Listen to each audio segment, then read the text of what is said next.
Hi everyone, welcome to The Modern Dentist. I am super excited to introduce Melissa Snover from Nourished today, a really innovative multivitamin company which is really changing the way that we think about personalized nutrition.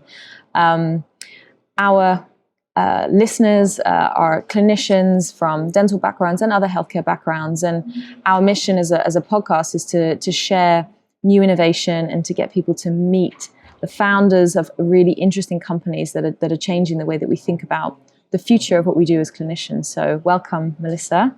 Lovely to have you on. Thank you. Thank you so much. It's a pleasure to be here. So I think for those people who don't know what Nourished is, maybe you could just start by explaining what is it and what can people expect? Absolutely. So Nourished is the world's first authentically personalized and manufactured personalized gummy vitamins. So we take a series of different data feeds. This could be from wearable technology, from a phenotyping questionnaire. We've even looked at DNA for certain customers. And we take all of that data about your existing health, your lifestyle, and your goals. And we produce a recommendation of 7 nutrients from a vast list of over 40 different vitamins, minerals, superfoods, and actives, which are best suited to you. And we explain why. You then get to choose from, I believe right now we have 15 flavors, but it increases all the time. And then we use 3D printing technology, which we have developed ourselves, which is patented in the UK. And we then produce for you, fresh on demand, a unique 7-layered daily gummy vitamin that you can take with everything that you need, which will best suit your health and your goals. Amazing. Such a fascinating concept. And I think the first thing that what I was certainly interested in is like, how do you even come up with a concept of a 3D printed vitamin? And how did you as a founder come across that idea? Absolutely. It's a good question. And certainly I didn't do it on purpose. I think what I was doing previously was manufacturing and making products in large scale factories. So I started my journey as an entrepreneur developing vegan, allergen free products in 2010. And I made them in humongous factories, mass produced. And I became extremely frustrated by the limitations of those manufacturing setups. So minimum order quantities in the millions, new product development cycles, which took over 2 years to go from idea to in market. And I just felt when I was able to sell that business and move on that there had to be a better way. And we needed to find a better way to be able to basically answer the consumer's ever changing demands. And really, when I thought about like, where can you put this kind of concept where it will make the most value? What needs personalization the most? It was very clear to me that it was health. And so, despite never using a 3D printer before at that moment, I read every book on 3D printing I could find, bought 3D printers on Amazon, took them apart, put them back together, learned material science, G coding. And within about 6 months, I was able to launch my first prototype, which was FDA, FSA compliant for 3D food printing. Now, that concept evolved over time, and we started working in personalization of health in medicine, which we are still doing in the background under our brand Scripted. But I knew that would take a long time. And really, health holistically should begin with prevention, not cure, right? So hopefully we don't have to get to the cure stage. And preventative health can be from a huge variety of factors: your sleeping habits, your oral health, your nutrition, your diet, your exercise. And I thought, well, what if we could create a really enjoyable, very, very well recommended and personalized set of nutrients which would support people in their preventative health goals? And so that's where the idea for Nourish came from. And we launched the concept in January 2020, and we've been evolving it and adding to it and responding to consumers and new market data and new, research and clinical information ever since.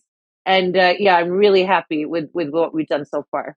It's such an amazing concept. The level of personalization that goes into this, I think, it is the future. And we talk about personalization a lot at 32Co. When we talk about training, when we talk about the way that we work with customers. And I think when you describe the personalized vitamin journey, it suddenly becomes very clear just how unpersonalized the kind of conventional way of thinking about vitamins really is. This kind of mass manufacturing, big bulk quantities, and kind of everyone takes the same stuff. How do you think about breaking down those barriers to understanding that personalization really is better for people? And how do you disrupt probably what we would call quite a stale industry? Absolutely. I think when you say it out loud to someone, I think it's pretty eureka moment, light bulb moment, easy to understand. The idea that I would take the same multivitamin as my mom, because Yeah. basically we're both women Yeah. who are not pregnant. Those are basically the levels of Yeah. personalization available. Are you pregnant? Or are you not pregnant? Are you a child or an Yeah. adult? Basically, that's it. And my mother and I, yes, we have the same DNA, but we couldn't live more different lifestyles. I don't think my mom has ever been in a gym in her life. She's a meat eater. She has a Yeah. very different exercise and like lifestyle regime.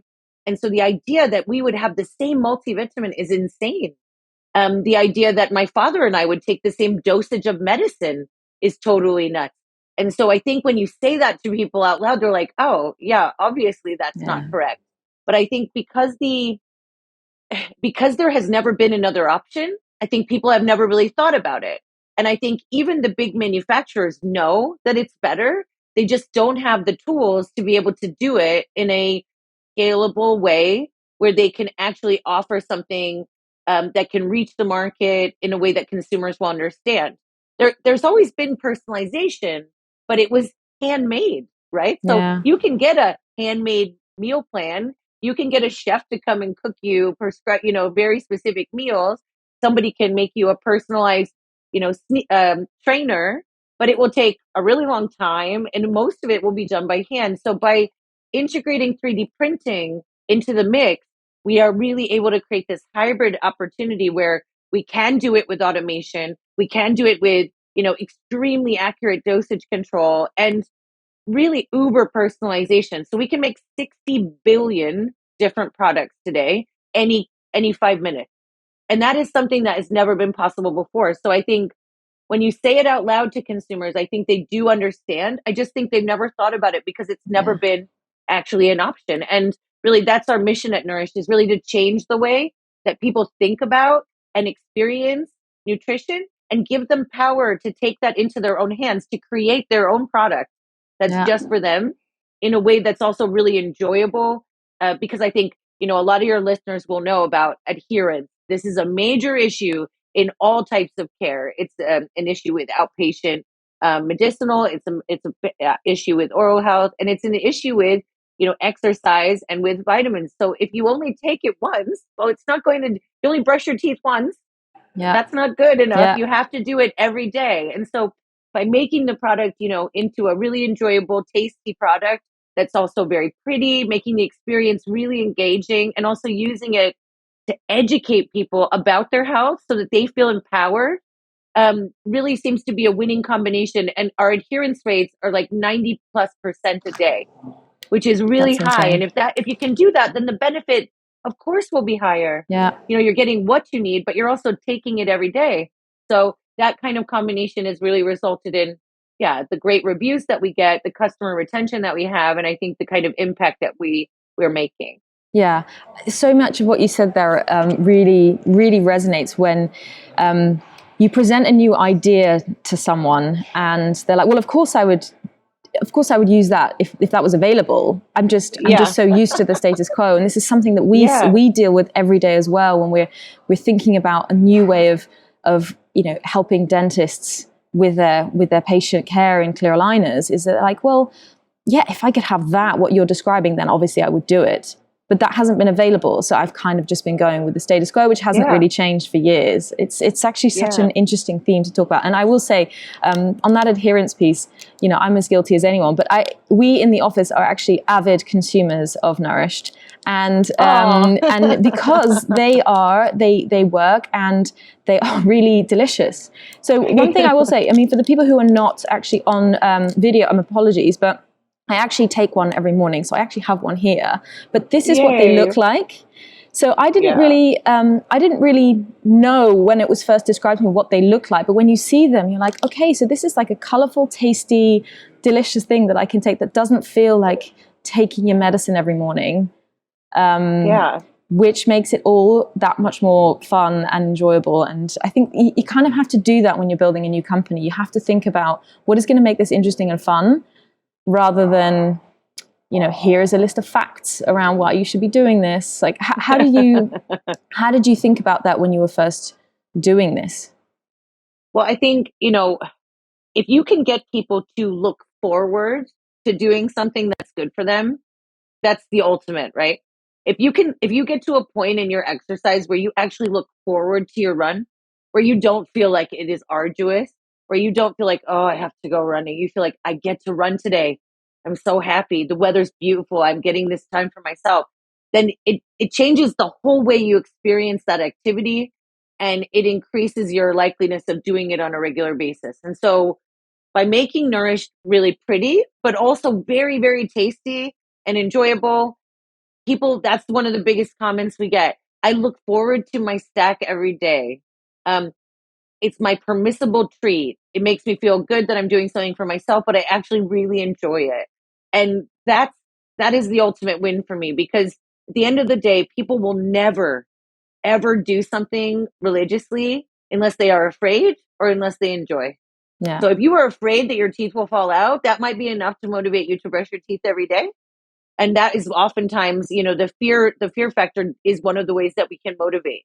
But if you can actually look forward to it, then actually it changes everything, because you're actually thinking, I'm doing something for me in an almost an indulgent way. And Yeah. and health and indulgence don't normally go together. So if we could make them like that, it's really, really fantastic. And I think, what you guys are doing with the dentistry industry, it is also about enjoying the learning, enjoying the community, enjoying like the way that you guys can also bounce ideas off each other. I think that is something, again, like you said, they've never had, but actually, and maybe feels a little bit like austere, but actually when you get into it, you're like, oh my gosh, this is wonderful. I can't believe I lived without this. Yeah, completely. So back to kind of you as a founder. I mean, what you're describing is such a complex process, and it takes so many different things to kind of fall into place. And when we're talking about regulation, we're talking about building enormous factories. I think people will be really interested to know, like, how does an individual, how do you do that? How do you get into that? That mindset of like, I can build this from scratch.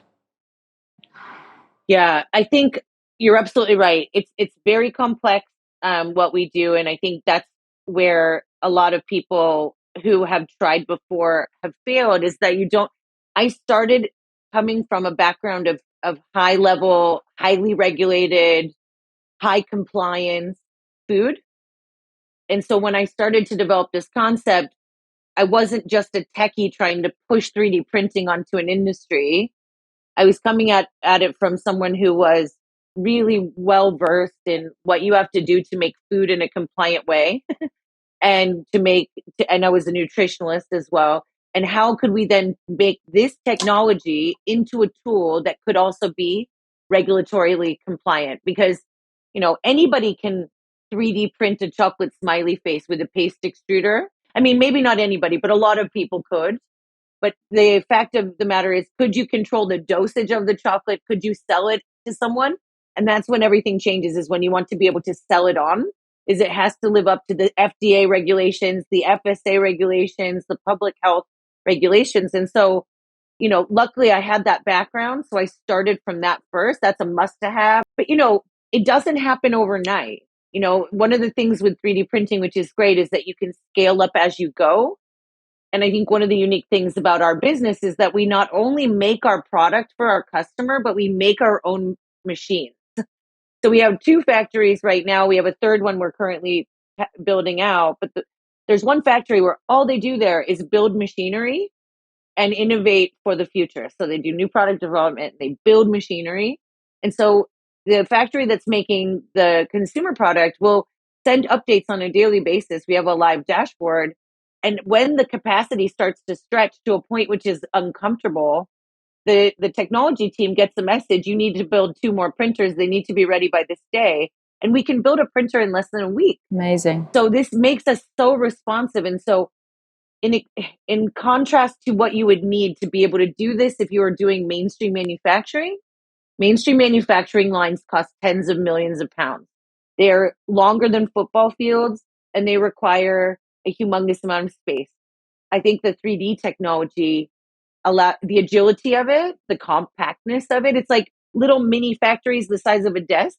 So we can put tons of them in like a relatively small space in comparatively to a big factory line. And I think that has made it possible for us to do it. But I mean, they always say this rule about 10,000 hours. I've spent over 100,000 hours on this. And I have an amazing team around me that have also made it possible. And without that team, there's no way I could have done it on my own. Yeah, I think that's definitely a theme that we hear a lot from founders is, you have a vision, but it's not just one person that makes it happen. And it is an awful lot of time and energy and commitment and passion that goes into it, and a lot of setbacks and and a lot of victories as well at the same time. It's a super exciting journey. And what thinking about our audience as clinicians, I mean, we talk a lot about, or I certainly talk a lot about the role of clinicians in educating patients. You as a you as a nutritionist, myself as a doctor, our customers as dentists, they're gatekeepers to a lot of the knowledge that their patients will have around anything, whether it's oral care, whether it's their health. What do you think is the role of clinically trained people in becoming aware of new technology like this, and how should they be sharing this with their patients? Yeah, I think when you are highly trained and an expert in your field, you're going to be asked on a regular basis by people that are your personal contacts, but also by, of course, your clients and patients for advice. So keeping your knowledge high and up to date, I think, is a responsibility that we all have. I read an insane amount of documentation every week on new research coming out about nutrition, about new active ingredients, because I want to be ready to be able to answer these questions for my team, for the business, for my customers. And I think it's the same for anybody in that type of a situation. I think at the same time, it's also difficult, I think, for me as well as all of your listeners to be able to whittle down quickly what is true, what is not true, and who is selling smoke and mirrors, and who is doing, and what is really authentically beneficial to my patients, to my industry, to my discipline. And I think that's one of the biggest challenges that we have is I'm constantly trying to debunk things, reading through things, very analytical in the way that I look at stuff. And I think, that's one of the things at Nourished we try and be forward coming with. So every one of our ingredients has at least 2 clinical studies with humans and double-blind placebos published in medical journals. And all the links are on the website. We summarize it. All the links are on the website. So we try and make it easier for people to do their research. But I think there are many brands that don't do that. So I think, if I would try and put myself in the position of someone who might be listening, it is very difficult. You're not alone. Like I find it difficult too, just because of the sheer volume of stuff.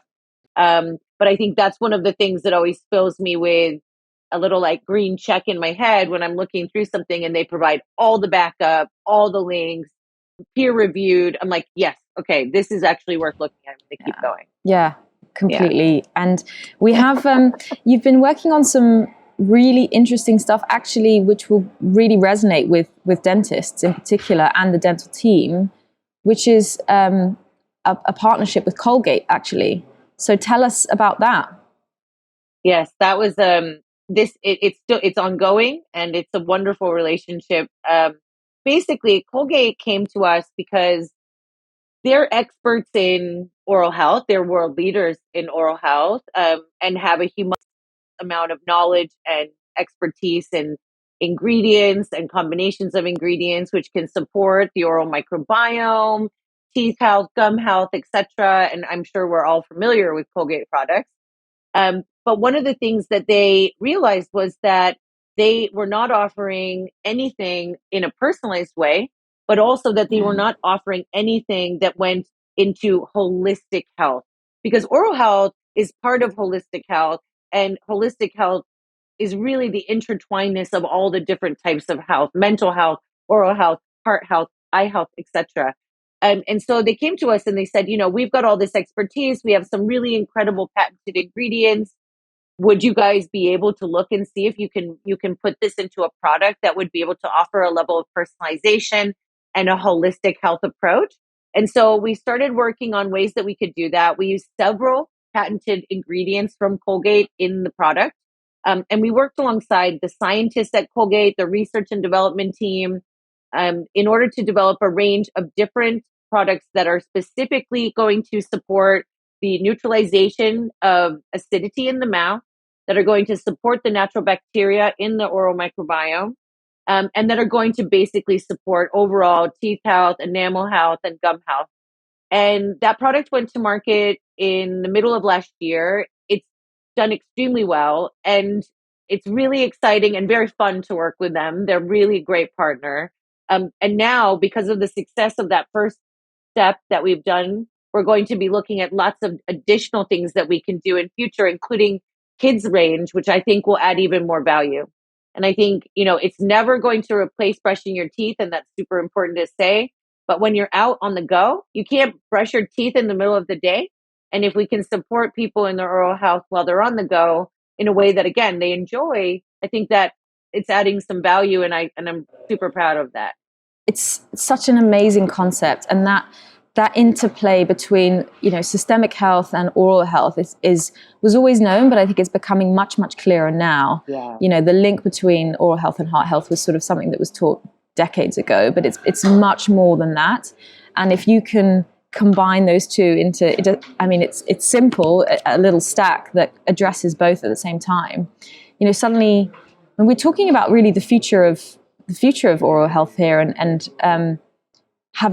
giving clinicians a tool that they can give to patients in addition, like you say, to toothpaste, which we probably shouldn't replace anytime soon, but No. in addition to address some quite specific needs that different patients might have. And it sounds super exciting.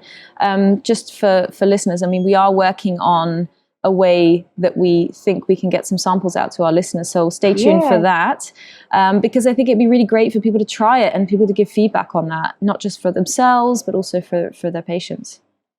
100%. And, we literally live and die by feedback. And, the concept that we built with the 3D printing technology allows us to adapt our product and to take feedback on and act on it in practically real time. And we do this all the time in our nutritional product. And we would love to get some feedback from some people in the industry who are living and breathing this all the time. And, how can we improve this, make it even better than it is now? And we're always looking for ways that we can do that. So we would love that. Yeah, our kind of listener base and our customer base are of the more kind of forward-thinking, disruptive type, and I'm sure there would be lots of people who'd be interested in giving it a try and giving some feedback and being part of the journey, really, and getting this perfect for them and for their patients. So I think that's a super exciting thing to look forward to. So, when we think about the future of Nourished, what does that look like? You guys are international now, operating in multiple countries, as you say, factories all over the country. What does the future look like? I think, the future, it's difficult to predict too far in the future. As you'll know, being, when you're in charge of a startup, predicting 5 years from now is hilarious. When I get asked to do it, I'm like, okay, here you go. I'm going to pick something out of the sky. But, this year we're going to be expanding into retail. So we're doing a bunch of really cool collaborative projects, but also our own product range into retail to allow accessibility to our range and introduce more people to the product range. We're also going to be launching in the European zone. We're going to be doing a beta launch in Japan, and we'll be expanding our product categories to also launch a range of personalized products for pets. Wow, that is a I fascinating know. segment. Of course, why would we not be personalizing our pet Why? food? Yeah. Yeah, I think there are some Yeah. interesting, there are some moves towards that. You know, the fresh pet food kind of Yeah. movement, I think, has taken off. But of course, we should be thinking about bone health and gut health for our cats and dogs. Yeah. It's amazing that you built something that can be applied to so many industries, and the concept of personalization just being a theme, and you can apply it to anything. It's really, really fascinating, and again, very much resonates with us and the way that we think about, clinician upskilling and bringing them the latest, newest technologies. So super interesting. We do like to take also some time to think about some of the things that our listeners will probably be desperate to know when it comes to kind of actually getting under the hood of what it's like to be a founder. And I think, simple things like, well, what are some of the things that people assume about you or about the way that, what it's like to be the CEO of a company? What do you think people assume that actually isn't true? um, I think that the media has glorified entrepreneurship. In a way, it's become like the rock star of business, right? And you have these certain kind of figureheads in business that are projecting that kind of thing, that all I do is fly around in a private jet and everything is so great. That's not true, and they're falsifying the truly daily experience. I think I love what I do, and as long as that's the case, I will continue to do what I'm doing. But that love of what I do is what keeps me going, because it is super hard. There are Yeah, so many things that are under your responsibility, and that only grows over time. So you get more people, you get more resources as you are more successful, but you also have more responsibility. So, yeah, every day now I have 100 plus people that are counting on me to lead the business in the right direction for their livelihood, for their future. They have shares in the company. We give shares to all of our employees. Um, and I'm not frightened by that, but it is a lot of yeah. responsibility. And I think also when I I love what I do, but it is a massive sacrifice. Mm, You have to sacrifice other things. I have to sacrifice not seeing my family as much certain times. I have to sacrifice being at home with my family and my dog. And when I'm traveling around the world to win new business, my family is wonderful and they totally understand, and we find a way to make that work. But there are things you have to sacrifice. And if you don't absolutely love what you do, and feel super passionate about it, then you won't be able to stay that course. And I think I do a lot of mentorship with young entrepreneurs in Birmingham, but also countrywide and even in the US. And a lot of them will ask me questions like, yeah, when will I know it's time to stop? And my answer is, if you're thinking like that now, you shouldn't do it at all. yeah, You have to be in a position where you feel like I have to do it. yeah, Like I had no choice. Like this was what I had to do. It was keeping me awake at night that yeah, I had to find a way. And I think that is something that you get comfortable with, but it's not something that is good for everyone. yeah, And certainly now there's a lot more communication. Great podcasts like this one open that kind of story back up to people. But I think for a long time, it was kind of like, I'm all alone. You're not alone. Everybody feels like that. Everyone, even the very, very successful ones that are in the media all the time. couldn't agree more. Couldn't agree more. That feeling of I couldn't do anything else. If I was, tied up in a prison, I would still be thinking about it, and I Me need too. to make it work.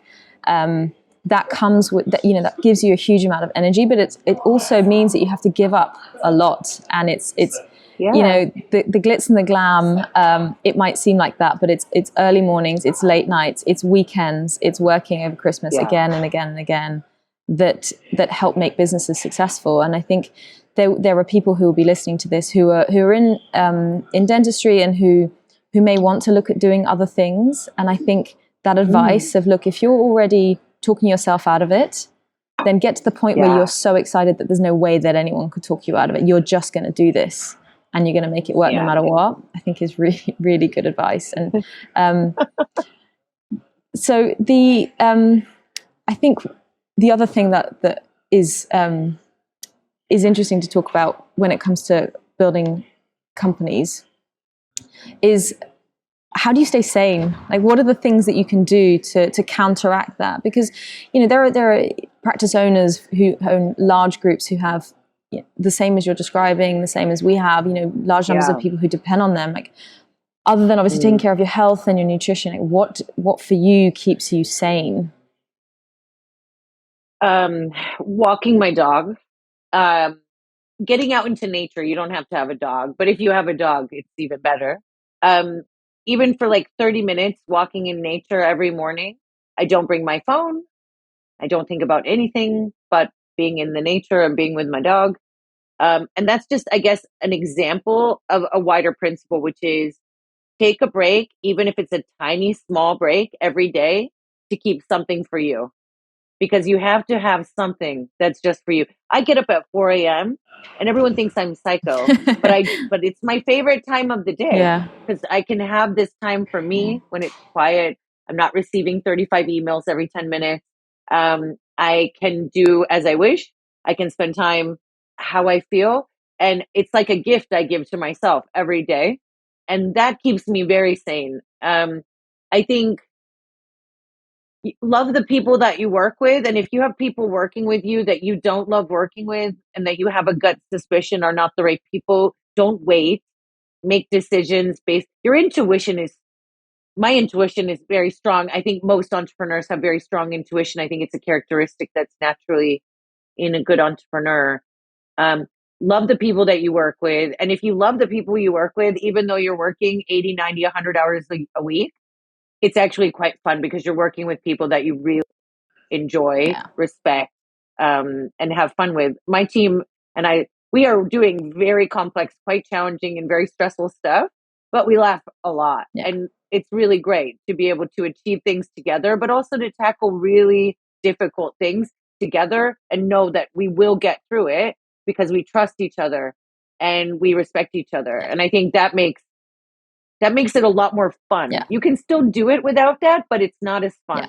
Yeah. And people will leave and, suddenly the long hours start to feel like a grind rather than something that people want to be here for. So that goes, I think, for anyone. If you're building a practice, if you're building, a company like ours or like yours, I think that's super important. And the mentorship piece, I think, is really important as well. I mean, I certainly get a lot out of talking to, other CEOs, other founders, and sharing ideas and like realizing this is tough.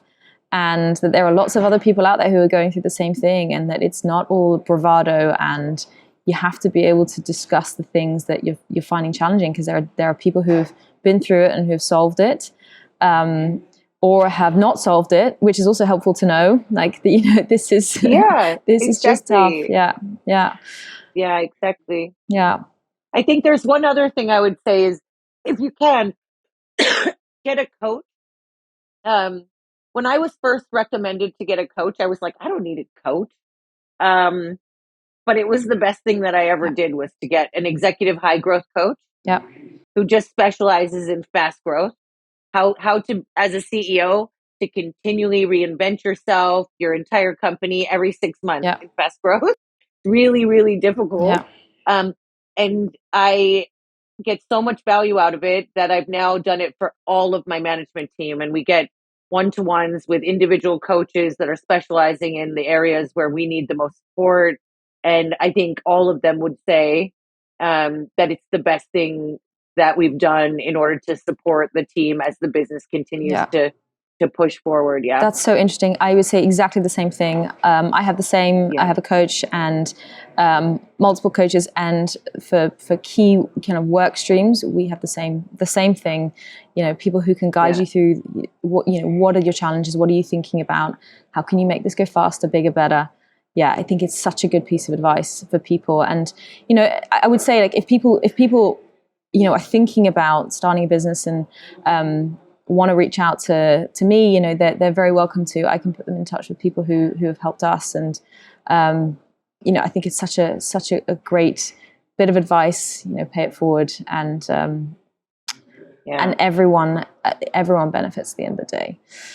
I mean, Melissa, this has been such an interesting podcast, such an interesting introduction for us to Nourished, and the amazing work that you're doing. Thoroughly enjoyed talking to you, and I think we've got some work to do to share with our listeners, you know, some of the great work that you're doing with Colgate, and we'll post some more. We'll post some plans around that after this. But yeah, I just want to say thank you for taking the time and sharing your vision.